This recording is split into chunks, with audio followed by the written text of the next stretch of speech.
Let's talk Maresca. Who wants to go first? Yeah, I can go. Yeah. Go. Great job, no doubt. I thought that sacking Pochettino was a bad idea last season at the end of the day because he did bring them from wherever they were under Graham Potter to the fifth place. I thought that was a good enough job, so he would probably get the an extension and all that stuff. But no, Todd made that bold choice to bring in Maresca, and I have to give it to Todd. Yeah, that's a wonderful decision. Maresca has done a great job. Despite the overloaded squad he has, he managed to pick the right squad he wants, and he's rotating very well within the European Conference League, the Cup games, and the Premier League games. Very well. It's just basically one run down the memory lane, right? So they've lost to Liverpool, City, and that's pretty much it. Oh, that's crazy. City, they lost in the opening game. That's the first game of the Premier League season for them. And Liverpool, of course, they're the table toppers, and it's a very hard game, tightly contested game. Close game, yeah. Yeah. And they managed to bring in draws with Arsenal, Nottingham Forest. That Arsenal game also we should have won, man. Bloody that Belgian. It didn't happen. It's okay. Unparliamentary language. It's fine. So they ended up getting a draw with Palace, Forest, Manchester United, and Arsenal. So that's all. So they didn't lose an easy game. They went ahead managing every single thing without having any trouble. And they're so easy on the eye to watch. Cole Palmer is amazing at transitions. Yes, he scores a lot of penalty goals, but he's still super chill in front of the penalty spot. Hey. So, yeah. And to think from the other side, Jadon Sancho came in and he's also contributing. Nico Jackson, who was fighting blanks, he has some 12 goals plus assists or something like that. Noni Madueke is contributing. So it's a very big turnaround. No. This Noni Mad is not contributing. He has from 2 games he scored. Please, I'd rather take Anthony over him. He scored 5 goals and provided 3 assists. I don't care. Worst player to look at. So selfish, terrible fellow. Okay. Yes, I mean, sure, whatever. So he has these issues behavioral issues, I guess. So they have a very good midfield. Even Enzo Fernandez, who was out of form. Expensive midfield. Sure. I mean, we can take the cost out of the picture now. So with Chelsea, that's an immediate underline, right? So there's nothing, we cannot escape that. So Enzo Fernandez, Caicedo, and Lavia. So these 3 have produced a very good, strong midfield hold over there. And Enzo Fernandez was severely out of form. And whatever happens with his girlfriend/wife, suddenly he starts overperforming, and then dude is on fire. It's such a weird turnaround and such a quick turnaround. Maresca has done a very, very good job. And take a look at even the transfers, right? So they didn't just hold back. They sent a bunch of players on loan, and they were able to let go of Romelu Lukaku for nearly 40 million or so, 30 million or so. They sent Conor Gallagher out for 45 million or something like that. So they made very good transfer decisions as well. So one way or the other, they're here. They're sitting 2 points away from Liverpool. Granted, Liverpool has a game in hand. Just to close it out, right? So another plus point for Chelsea across looking in the future, right? So for whatever reason, they have a brilliant schedule. They have one difficult game for each month.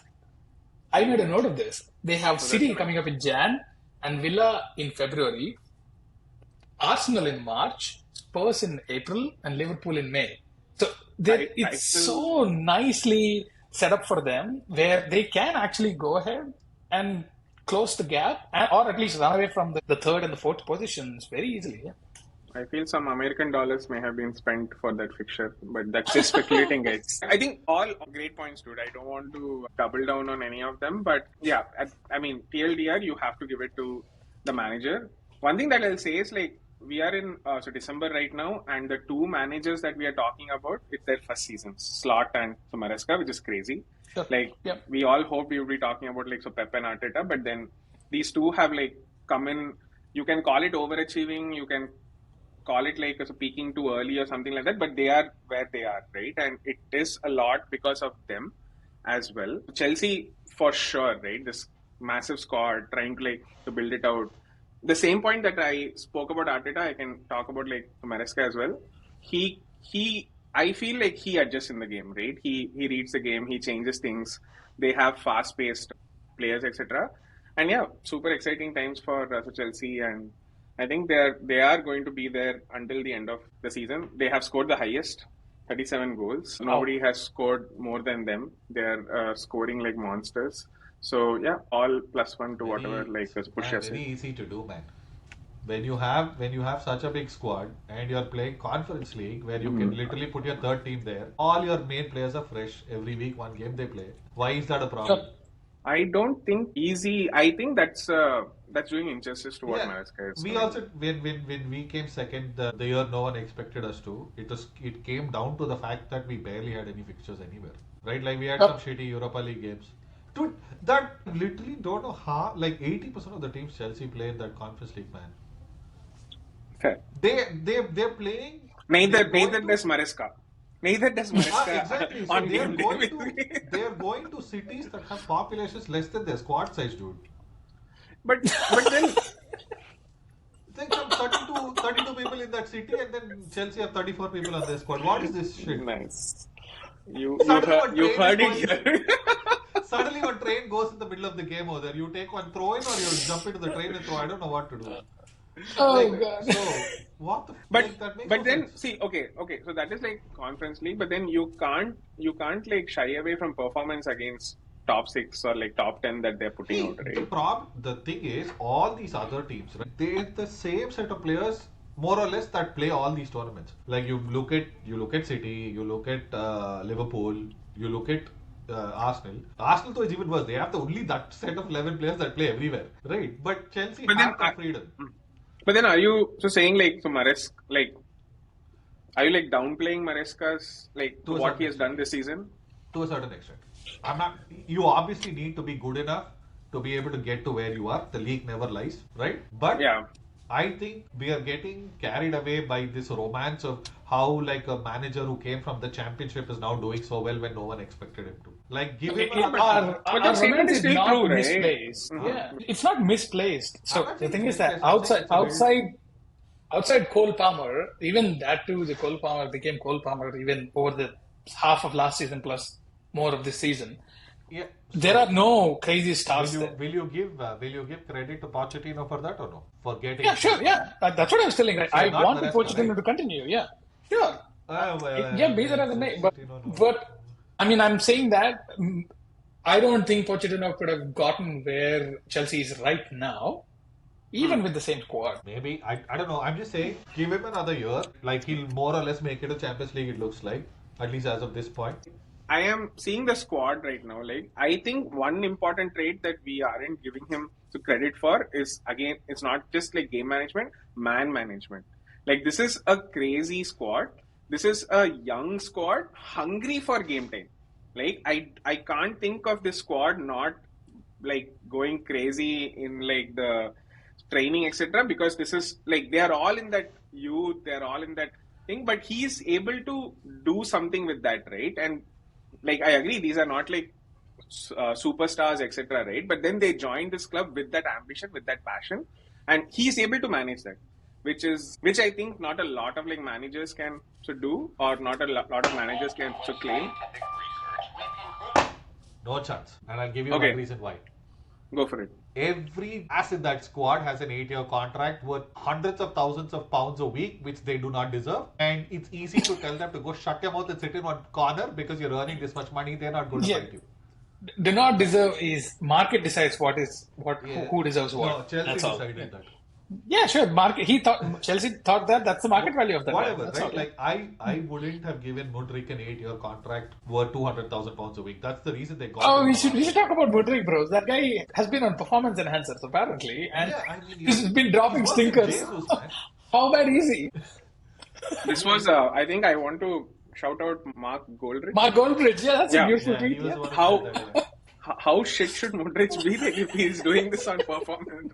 But like just carrying it back to Maresca, my job would be that easier if I can go and tell a player, boss, you have an 8-year contract here, you don't like it, you can get lost, right? These players know they're not going to get this anywhere else. There's a team there that looks like they're fighting for something. I don't know, whatever. They get to win trophies, they're getting good money. They're not going to move. So it makes it easier for you to tell them to sit in one corner. Compared to someone like Slot, who has Salah saying, I want contract, I want contract, I want contract. You can't tell him to shut up and sit. Like, I mean, Salah's not a good example, but still. Liverpool owners, if you're listening, this is only what I asked for this Christmas. 3 contracts. That's all. But anyway, let's go. So I don't know. I still feel it's I mean, I would give like Maresca credit, right? Like then he was a new person in that like dressing room at the start of the season, and to be able to come in, to be able to like bring his thing, to be able to influence, because this may be slightly far-fetched. When this team scores, when this team like plays, right, I see that's a gel within the squad, similar to what I saw with Arsenal in like second season or third season of Arteta, where they used to like celebrate a goal. Everyone goes in, oh yes, pumped up. They are there for each other, right? I think that is a lot on the coach and his staff, and not just like the contract run. Yeah, so who's making them win? So that's also the coach's tactic, right? So that's what I'm saying. So +1 to Maresca for all of this. Right? Okay, I'm giving him more credit. Than you also have to give him some credit for the positive football that comes out of the team. They are never boring to watch, and almost all the time, doesn't matter whoever the opponent is, they just go at it. Like, okay, this is our play, we're just gonna go attack. And imagine getting the best out of Marc Cucurella and Malo Gusto on the wings as wing backs. Amarim should take a note of it. How to get the best out of these wing backs. Cucurella is a decent player. I'm not saying that he was, but the thing is that this Cucurella was not the same Cucurella last season. Shravan hates Chelsea a lot more than we thought. Of course I do. He was mad at Spurs for not winning against them. Oh yeah, what the hell is wrong with that team? Anyway, so in short, Maresca has done a very good job. I mean, yes, to Shravan's point, there is no guarantee that this is going to continue. They got lucky with the Premier League schedule as well, along with the Conference League. Yeah, Conference League being like super chill. They have like one big game per month. I mean, not saying that any Premier League game is easy, but it would be so much more easier on their, like, if they have to play one big team per month and like make sure that they coast through the rest of the games without having any issues. So it's definitely a plus for them. Man. Yeah, I don't know, man. I think I'll give a lot more credit to Todd Bowley to go pick out a manager from the championship and give him the club. Yeah, I do more that. More than saying, oh, Maresca this, Maresca that. What? Hey, come on. This is not fair. You're giving Todd Bowley the credit and not Maresca for what he's done? Again, in my mind, apart from the pressure of performing, which in itself is very difficult to achieve, I don't think there is enough on the pitch for him to have shown, oh, this is a good manager. Imagine if your manager gets the entire credit for all the work you have done. Yeah. Dude. I'll Wait. I'll ask something. If you replace Maresca with Arteta, do you think Arteta would have done what Maresca did? 100%. 100%. Interesting. And again, wait a minute. Let's compare the squad. Do you think Madueke, Nico Jackson, Enzo, Caicedo, the two defenders, whoever they try to rotate every single time, Cucurella and Malo Gusto, are better than the current Arsenal squad? I don't think they're better. I'm just saying. I'm talking about managers. I'm not talking about the squad. Again, that's what I'm saying. So Chelsea definitely has worse quality squad than Arsenal's. Yeah. Okay. Fair, how are you saying that Arteta would be doing better? Yeah. But I'm just saying the manager, I'm saying Arteta could have gotten as much out of this squad as Maresca has done, only because the fixture list is more favourable. Forget, every team has to play every team, so you win, right, in the Premier League. Yeah. But you don't have tired legs every week, right? You don't have that, right? And that's, like, even their FA Cup, right? We play Manchester United, they play Morecambe. Like, what the like, why? Fucking give them Manchester United. That's pure chance, bro. Come on. Yeah. I'm just saying it's working out, right? Like when your stars align, it aligns. That's all. That's what I'm saying. So it's too early. Unfair, bro. Come on. That's very unfair to say that. I am very biased. You can say what you want. But I'm saying if he does continue to perform like this week in, week out for another year, then I'll give it a chance.